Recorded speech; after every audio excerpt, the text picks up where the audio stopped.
Alright guys, here's another video of converting your mogul skiing technique into powder skiing. And also Mount Hood Meadows, same photography folks as before. So this is the backside of one snowstorm and the front side of another snowstorm. So this snow is not new. But this is kind of what you run into when you're skiing powder, is this is really chopped up powder. And you'll see I'll have some video things coming up where you can see from my point of view where I'm deciding to turn in conditions like this. But what we see in conditions like this is, just to rehash, I'm setting up my turn, so I'm planning.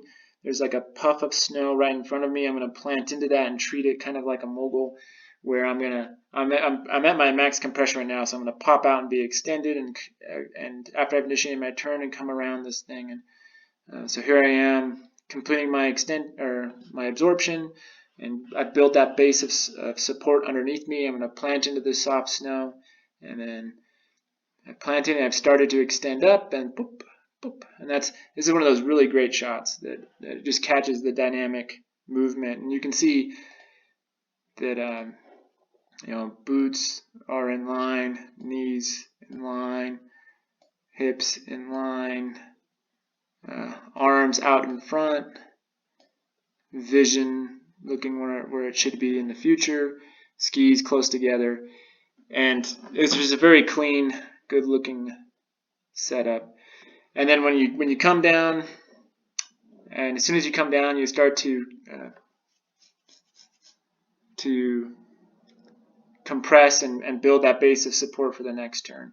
Now, what's different about this is you'll see that there's not a lot of snow, so while I'm aiming for the untouched snow that tracks haven't gone through yet, there's not a lot of it, and it's pretty variable.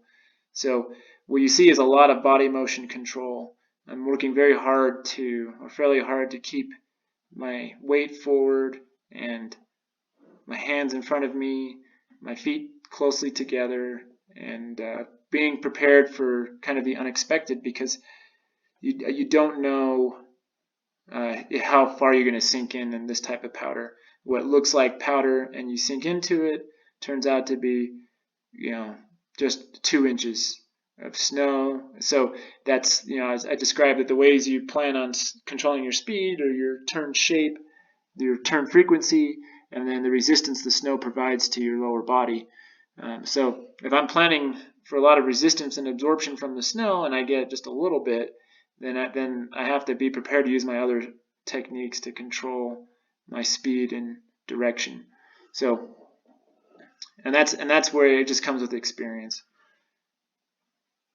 It's like here on this turn, I got a lot more slowdown from the snowpack and absorption from the snowpack. And then in the very next turn, I got basically none. So I hit this thing. This ended up, what I thought was going to be nice light powder, ends up being very dense.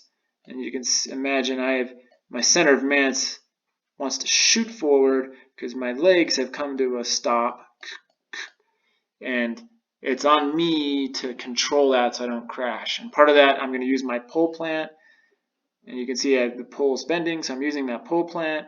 And then I kind of use ab strength and some absorption of what little absorption I had left to suck in the rest of that bump and then extend down the backside of it to be able to come back together. But because I had the experience and preparation and my body position was good all the way through that series, you can see by that when I leave that turn, I don't look bad and I'm actually ready for the next turn. And as you can see, the same thing happened again. Here I'm in the air. I'm preparing to land into what is hopefully soft snow down here, and I'm already getting that pole plant ready. And when I do land, it was not soft snow. It ended up being quite firm. And so again, you can imagine I've hinged at the waist and I'm beginning to use my pole. So you can see the pole is slightly bent because I'm controlling my upper body's motion at that point to keep it in line with my feet.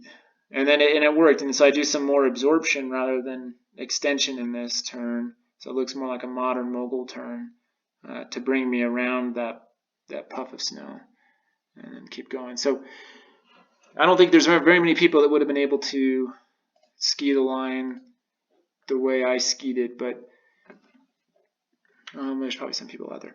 It's interesting to point out this just the snow. So the way the snow is on the trees, it tells us things as powder skiers. So you can see that the snow, there's more than one layer of snow. So this is older snow. The big sections of snow, that's old, heavier snow that fell.